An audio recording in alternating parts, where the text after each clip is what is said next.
working towards a promotion, but you're too scared to do the work to show up as that person you want to become.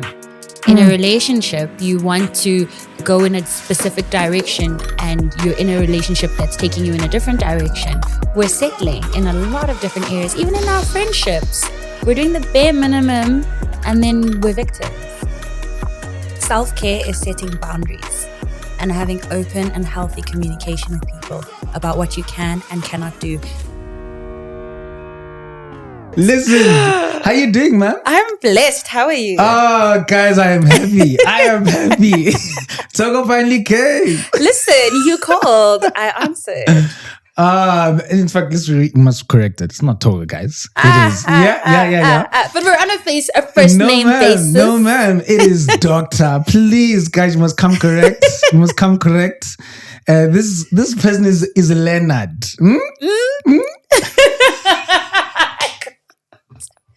I can't with you. So are we going to have a serious conversation today? Have to. Stop laughing. Are we going to give people gems, power? It's here somewhere. It's coming. It's coming. It's so good to see you. Good to see you. How's life been? How are you doing? Let's start there. I'm tired. I'm tired. And what's keeping us so tired? Life after PhD is hectic. Isn't it supposed to be the other way around? No, because life begins after PhD. So now the expectations of you doing what you said you can do are heightened. Come on now. You said Exactly. Because this one said she wanted to become a doctor.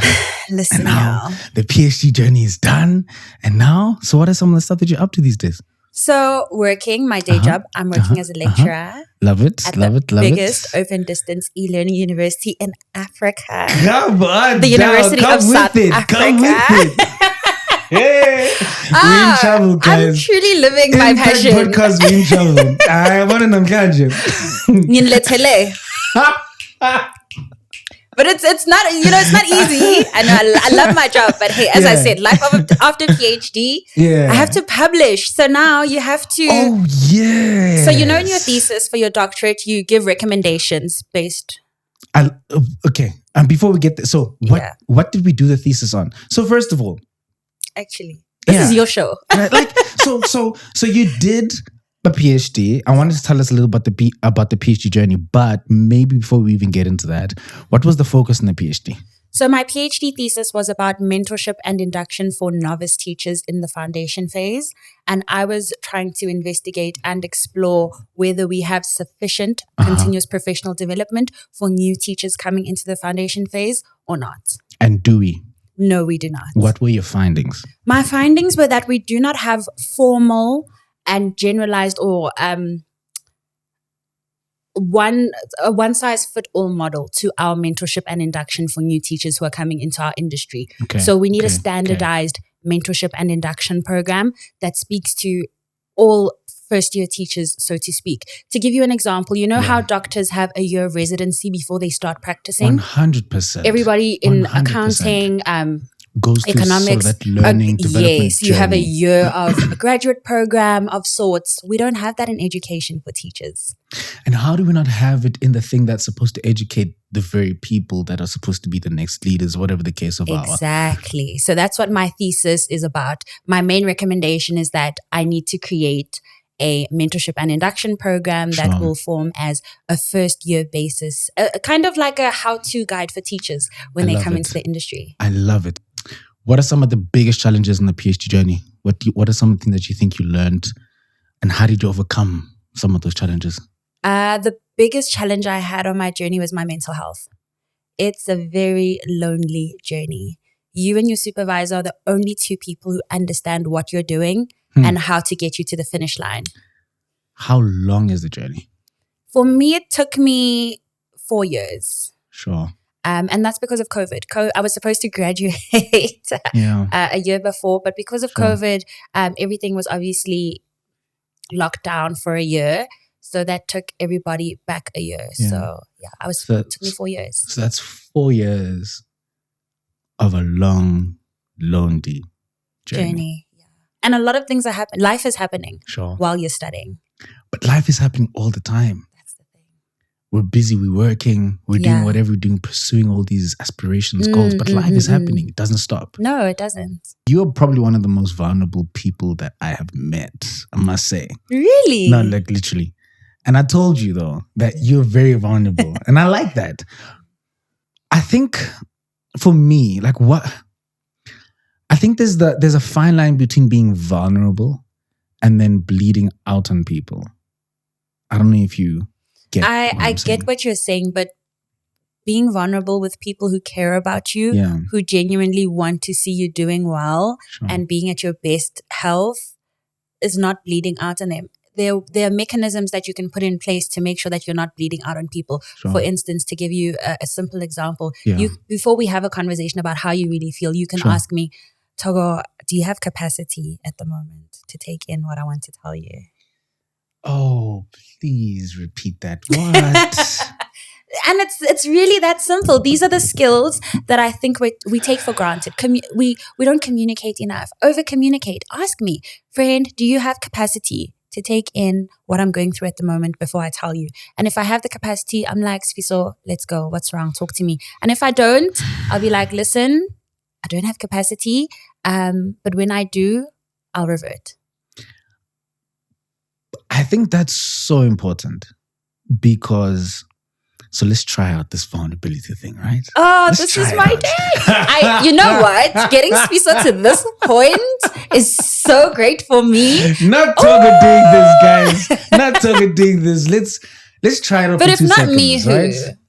Let's try it out for 2 seconds. So here's my thing. And that's why I said, like, please repeat that, because literally when you said it, it's like, for me, it was like, boom. I have in many ways been experiencing that. Not from me being the person sharing, but from people sharing with me. And I'm going through my own things. Yes, I don't share as often. Yes, we know that. We've established that. But then I'm going through my own things, and then everybody seems to be sharing with me. I'm sort of the quote unquote person that, people come to. The strong friend. Yeah, apparently that's what they call it. I don't know how I feel about that terminology, whatever. But yes. And it's like a small thing. It's like no, but what if I can't be there? And then it's like, is it selfish to say, no, but what if I not even can't? What if I don't want to be there? It's not selfish. That's self-care. Self-care is setting boundaries and having open and healthy communication with people about what you can and cannot do. And this helps us limit our expectations of you. Yeah. I can't expect you to be there for me all the time if you're not okay, because you can't pour from an empty cup. Power. What are some of the things that you do to fill up your cup? There are a lot of things that I do to fill up my cup. Firstly, I'm a Jesus girl at my core. Come on now. Let me not get into praise. But honestly, just spending time with the Lord fills my cup like nothing. Going to church, praying, power, being still. Yeah. Being still. Guys, sit back, relax. Be quiet, stay home. Sometimes I drive and I switch off everything because I just want quiet. I don't want anything. It'll be a weekend and 10 million people calling me. I was like, I'm full. No. And that's okay. You know what I'm doing this weekend? Right. I'm sleeping. I love that for you. I am sleeping. I am sleeping. Right? Rest. Carry on. So he said, Jesus girl pouring in, the Lord pouring in, spending time with the Lord, praying, being in praise and worship. Also journaling. I find it very helpful for me to write down and articulate how I'm feeling. Because sometimes I can't say it out loud. Sure. I can if I want to talk to myself on a good day. But sometimes you just want to reflect. So I really write down my thoughts, my prayers, my feelings. That helps me a lot. And I confide in people. I know who my people are now. Beautiful. As you grow, your circle gets smaller. It gets smaller. Please repeat that again. As you grow. Yeah. Your circle, it gets smaller and smaller and smaller. So now that I have my people, I know who I can go to when I'm not feeling okay. Sure. And my circle of friends and family is so loving, so supportive. They let me cry. I'm a crybaby, for those of you who don't know me. Cry. I cry. And crying, that release, it does wonders for me. I feel so much better after a good cry. Because I think a lot of times we just don't deal. It's true. And I'm saying we. Very loosely. Very. Not talking about just saying, you're talking about yourself, sir. We are doing the work. We are self-aware. Guys, Thokozane, we are doing the work, we're self-aware. And that's so important because, you know, I had a conversation with you the other day when we were finally going to get ready to have this conversation. I was telling you that we recently had a conversation on the podcast, and the focus of the Impvct Podcast is business and leadership and development. But I love that development word because development is not limited to the realm of the professional space. In fact, I would argue the most important development is personal and self-development before you even get into that environment, right? Sure. Because that determines how I show up as a leader, whatever the case might be. And we had a conversation around, you know, trauma and healing. And we had the conversation of trauma at an individual level, and then we had it at a collective or corporate level as a country and as a community of people. And we said, guys, we have been through a lot as a community being South Africa. So we are a hurt people. And we must deal with those pains. And when we took out this episode, the reaction and responses that I got made me take 2 steps back because I think the penny dropped. That, okay, it's almost like you know when you know something, but now it's like, oh, no, it's that bad, if not worse. And that made myself and the team sit back and say, guys, I think we need to have more conversation just around healing, being better, doing better, showing up better. And I think in this modern world that we live in, Togo, there's such an emphasis and focus on the external. Like, how do I look out there? How do they see me? Yeah. And it's like, on the one hand, you can only do that for so long. What's going on inside? It's like, when are you going to sit back and be like, okay, let's deal with a few things. And, you know, the lady said something beautiful. She said, thank you for creating this healing space. Sure. And I was like, I think we need to have more conversations up like this. Let's talk about mental health, guys. It's okay. It's normal. We're all going through it. So let's talk about it. Let's have the conversations. Let's talk about healing. You know, let's talk about the pain. And let's create more let's make it okay to, you know, let's normalize having these healing spaces. And so, yeah, I guess that's all we're trying to do now. I love it for you.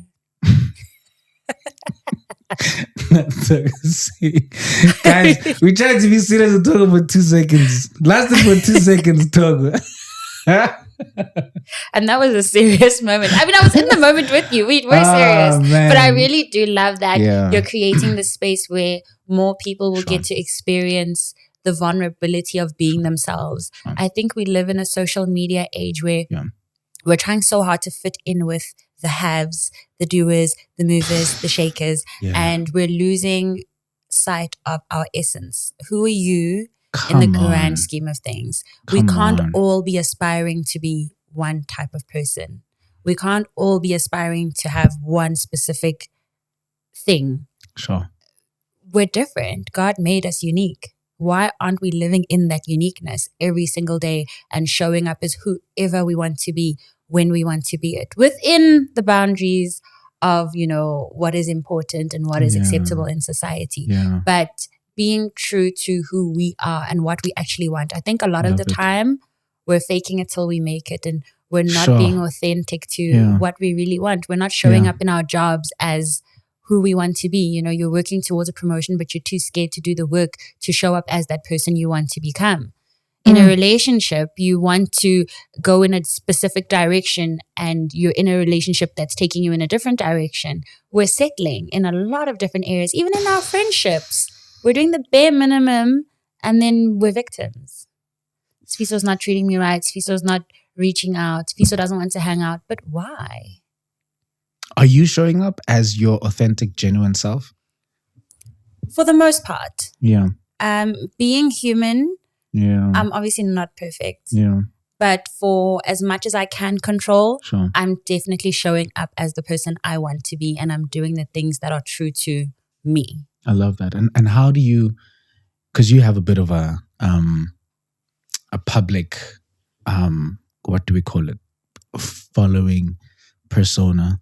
I don't know. What do we call it? Yeah, both of us did this. Tread lightly before. We don't know what to call it, guys. Tread lightly. I hear But what you're saying. what's the distinction? Like, first of all, is Togo who we see there, Togo who I'm having a conversation with, yeah?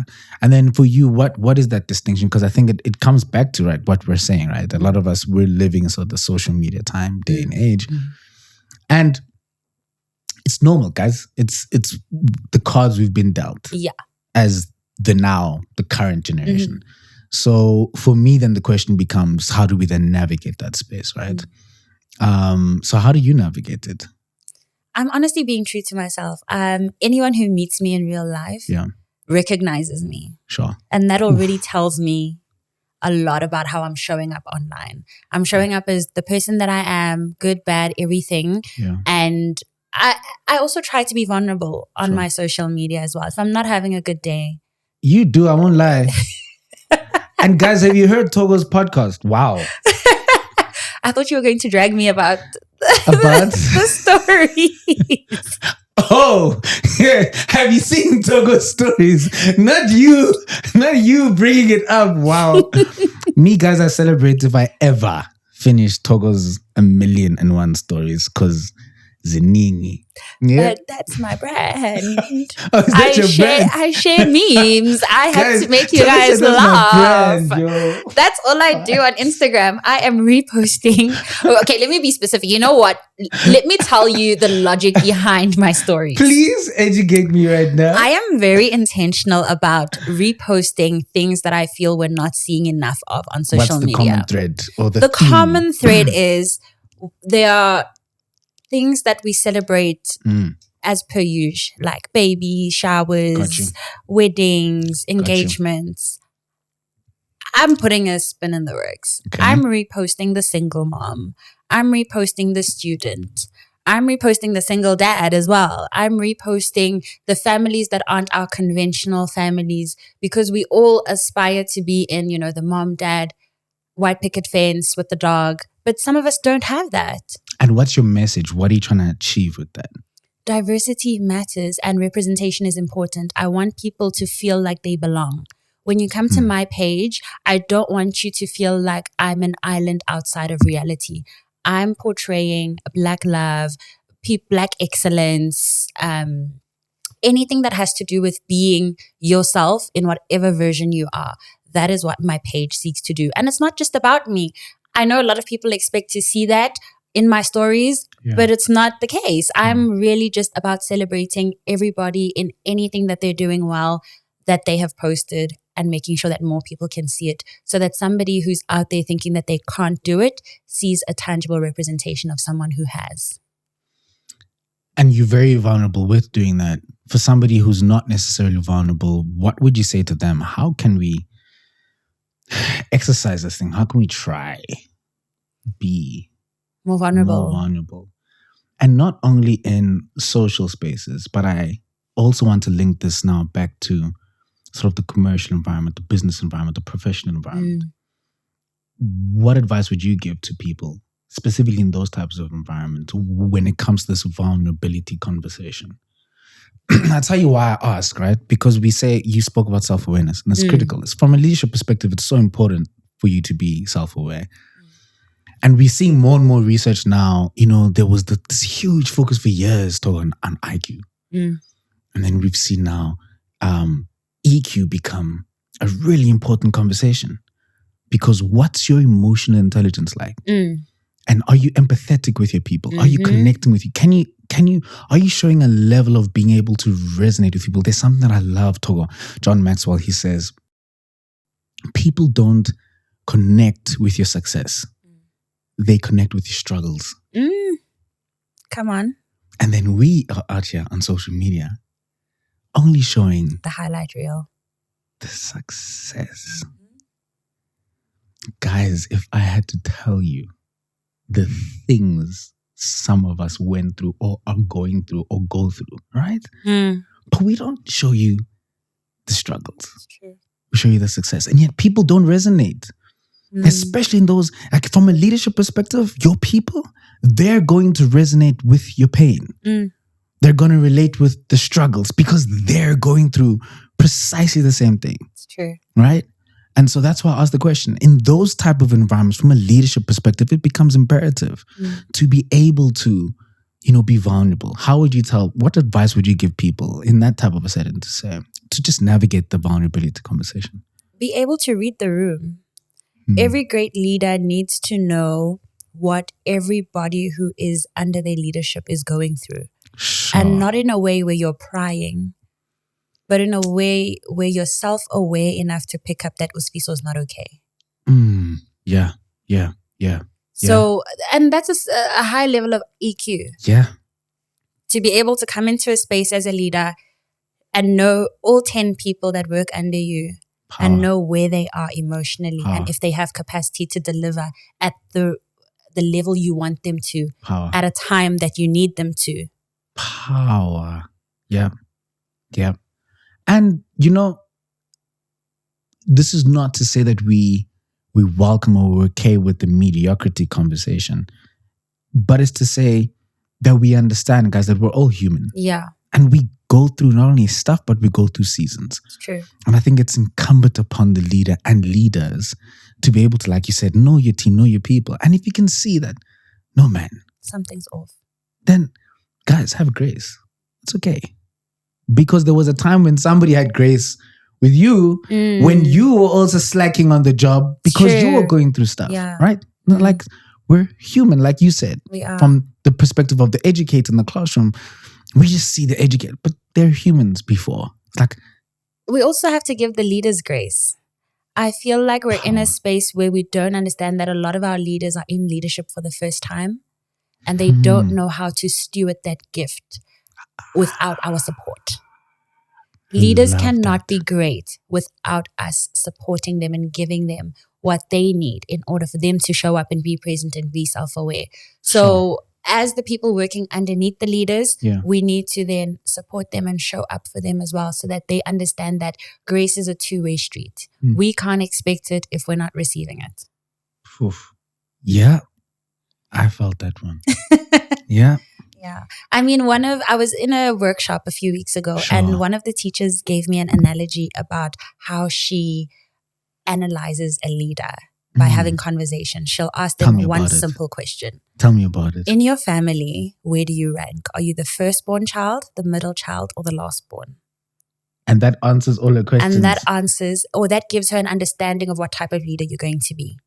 Apparently, there are certain traits that lastborn people have, that middle children have, and that firstborns have. So firstborns tend to give more because they've always had to share, they've always had to lead and support and this is truth. Be the deputy parent, for lack of a better term. The middle child, often a bit lost between the two. Not yet a leader, but not the last one who's being babied too much. They are autonomous. They're able to get along on their own. They are self-starters. You don't have to motivate and encourage them much. Love it. Whereas the lastborn needs all the encouragement, all the support, all the time because they've been babied so much from the first two siblings that they often tend to have, their leadership style is more, I don't know how to explain it, but they prefer to work in a team as opposed to being the dominating leader. So quote unquote lead from the back, those sort of types of, which is important as well. And I always says like there's different types of leaders, not only different types of leaders, but there's different types of leadership moments. And I think it's important to not only know what kind of leader you are, know your strengths, your weaknesses, and where you're most or best placed. And it's okay. If there's a leader who is more effective in leading from the quote unquote back, I think that's okay. It's fine. There's nothing wrong with that. And if you're not, then be. But I mean, I think for me, it just comes down to the conversation of self-awareness, which is very critical. 100%. When we're having the conversation around leadership, I want to segue back to mental health for 2 seconds. Have you been through a therapy journey? Not formally. Yeah. So I have a very wide variety of friends. Sure. Some of them being psychologists. Sure. So I have a lot of informal therapy. My psychology friends will be having a conversation and it just leans itself into a therapy session. One of those, and it's 2 hours in, and yay. Literally, it's 2 hours in, and she's like, okay, I'm going to have to invoice you for this conversation now. because you are crying.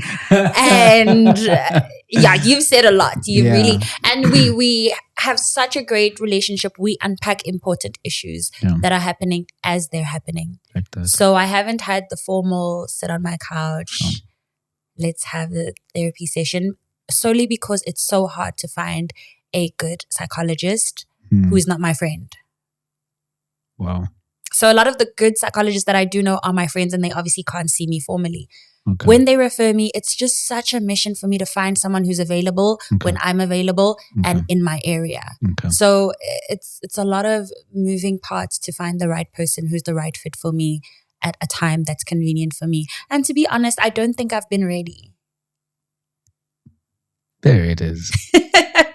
There it is. I haven't been ready. See, I love this. Because Togo will go there. And I remember the first time we met. We went there. Yo, exactly. That conversation was so deep. I think by the end of that conversation, Sfiso even knew my childhood dog's name. And what did I say to you, Togo? If we're going to have a conversation, guys, we're not going to stay here. No, we got to go. Yeah. Let's go to the crux of the matter. I'm not ready. Yeah. And how do you feel about because I was about to say that's okay. But then I'm thinking about it, right? Because there's also the conversation of us procrastinating I need to get this done. And now I'm talking about even from myself. I know. I've been on a therapy journey before. Then I stopped it. I got ridiculously busy and I was like, okay. Was it working for you? It was. I tried 3 different people, and by the third one, I was starting to think this makes sense. And then things got busy, and again, because I think I just didn't prioritize it enough, one of those things that fizzled out. But I know that a therapy journey is critical. So, and I've been procrastinating it. That's what I was going to say. I was just about to say, and that's okay. Then I'm thinking about myself, and I'm like, is it okay? Because I think I'm just not getting it done. I don't think it's okay to a certain extent. Let me speak for myself. Sure. I'm delaying the healing process. I'm just at a point where in my life, I feel like if I start going for therapy, I'm going to break down to a point where I don't have the capacity to hold myself together. I have so many people looking up to me, so many things that I'm in charge of and that I need to steward well with excellence. I don't have the time to be broken. So that's so beautiful because we're in the same boat. But so let's go there. So you too, we're going there now. Awesome. Do we break down now or do we break down then? It's best to break down now. I think so too. Yeah. And so that's the one conversation. I think, like you said, one prolongs the healing journey. But then the other conversation is then, even to those things that you're stewarding. And I bring the conversation to me, I put the mirror in my face, even towards the things that I am stewarding and the things that I have been giving a leadership responsibility over. You better believe they're going to be limited. There's going to come a cap because Sfiso, and we spoke about God. Guys, I say this to people all the time. When I pass away, the time will come on my tombstone, to whom much is given, much is required. God does not give people what we pray for. He gives us what we can manage, what we've displayed, that we've proven the capacity to withhold. Yeah. So then it's going to come. That cap is going to come. Because Fisa and Togo have not taken the time to sit back and say, let me go there. Yeah, let me talk about it. Yeah. And so I think, that time definitely needs to come. And I think it's imperative because it stifles not only your leadership, but ultimately just stifles your growth, and leaders must be alive to that. And let me tell you something. Why this is amazing is because for me, the step of awareness is the first step. It is. Healing is not a linear journey. I think that's Beautiful. one thing we also need to be cognizant of. I like that. It can happen in different forms, different shapes with different people. Sure. For some people, going for therapy is that type of healing for them. Yeah. But others having a conversation like this Healing is enlightening enough to give them the opportunity to heal. Yeah. So we need to be open to having conversations and putting ourselves in positions like that where we can. I really like that because for me that speaks just the idea that like guys, there's no one way to skin a cat, right? There's many ways to go about this stuff. Before I ask you my last question, where I want us to land this plane, I want us to go right back to where we started, which was the education space. I'd be amiss. I would not be doing this conversation justice if I didn't ask the doctor herself. We've gotten quite a few things messed up in our education system in this country. If you were to strategically prioritize 1, 2, 3 things to say these are the 3 things that are going to get us back to correcting or recorrecting this whole education conversation, what would they be in your view? Sure. Well, we know what the research is saying at the moment about children at the grade 4 level who are not reading for meaning.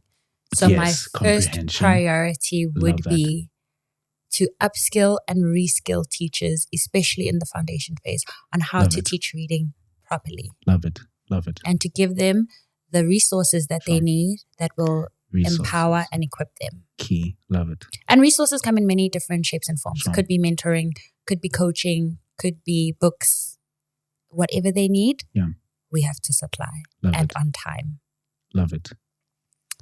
The second thing that I think would be important for us to have a better education system is having a better tracking system of where our teachers go. So we spend 4 years in higher education teaching students how to become teachers. They graduate and that's it. We have no idea where some of them go. And that sort of speaks to also a little bit of your research in terms of that whole mentoring. The mentoring induction. We need to have a way to track when teachers graduate from our institutions of higher education. Do they go into the classroom? Do they go and start new degrees? Do they stay in the classroom for a year, 2 years, and then pivot? What is the reason for them pivoting? Just a nice tracking system to know where our teachers are going so that we can fill the gaps. Because, now research is saying that we're going to have a teacher shortage. And this is mainly not because there aren't enough teachers who are coming into the system, but because we're not placing our teachers in places where they should be. Young teachers, new teachers. Okay. So our more mature and veteran teachers are retiring. In large numbers. Okay. Those positions need to be filled. Okay.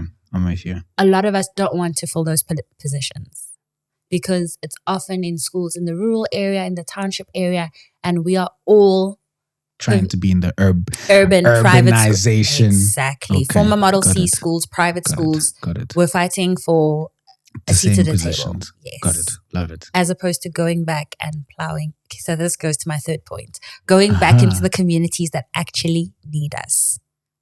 I love it. And giving them what they want, not showing up in the township and in the rural areas with things that we think they need, but going there and asking them what they need and filling that gap. And when the story is all said and done for Togo, and I mean, I know a little bit about your background. Beautiful background in my view. And your mother, and then to you, have overcome a lot for you to get to where you are now. What does not only success look like, but what does your legacy look like? Sure. What is this all about for you? For me, my legacy would have to be, I want to be remembered for being kind and being courageous.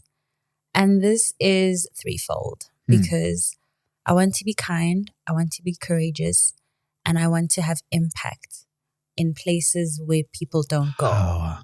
So I don't want to be known as the social media person that I'm perceived as. Yeah. I want people who have access to me to tangibly say, that person motivated me, inspired me, gave me a chance, believed in me, gave me a leg up, and now I'm able to do something with my life because I saw her doing it. And that's my legacy. That's somebody looking at me and saying, okay, if she could do it under those circumstances, let's go. I love that legacy. That's a beautiful legacy. Somebody out there going through something right now. We know that our country is going through a lot. The Boca gave us a little bit of a, a heart attack. That's what they really gave us. That's what they really did. And then after that, they gave us like a breather, some lights at the end of the tunnel. But we're going through a lot as a country, as a people, as a community. What would you say to somebody out there going through a lot right now? Words of encouragement, words of advice, whatever the case might be. I say this all the time. Focus on the people that focus on you. Love those who love you.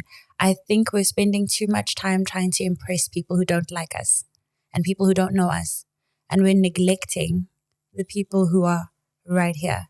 Focus on your family. Build your family. I think a lot of the things that are wrong in society is because we've neglected the family and we've let other people tell us what family should be when we should be building healthy marriages, healthy friendships, healthy communities where children don't have to heal from a childhood that traumatized them.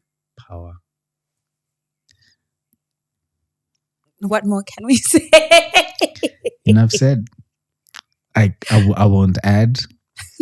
I won't subtract. All I will do is I'll absolutely say, Toho, thank you. From the bottom of my heart, I appreciate it. I really enjoyed our conversation. I think I said this to you when I first met you at that World Economic Forum event. I said to you, after our conversation, we scraped the surface. And I'm going to say it again. I really do think we scraped the surface. But I really appreciate you taking us to that place of vulnerability, bring us into your world, letting us have that conversation around vulnerability to mental health and showing up as better people, but not only better people, but as better leaders, as better professionals, whatever the case might be. Because that's what this is all about for us, right? We're not only looking to build a community where people just have access to more information, critical things, but ultimately, for me, it's also about, and that's why we call it the Impvct Podcast, because it's about impacting lives. And so, thank you for borrowing us your time today to be a part, a little bit, a little part of this journey of impacting lives. And I think you've done exactly that. So, ngiyabonga sis. Thank you for having me and for the opportunity. Awesome stuff. To be in your healing space. Of course, Togo would not allow us to end off on a beautiful note. Togo wanted us to laugh. I mean, that is just...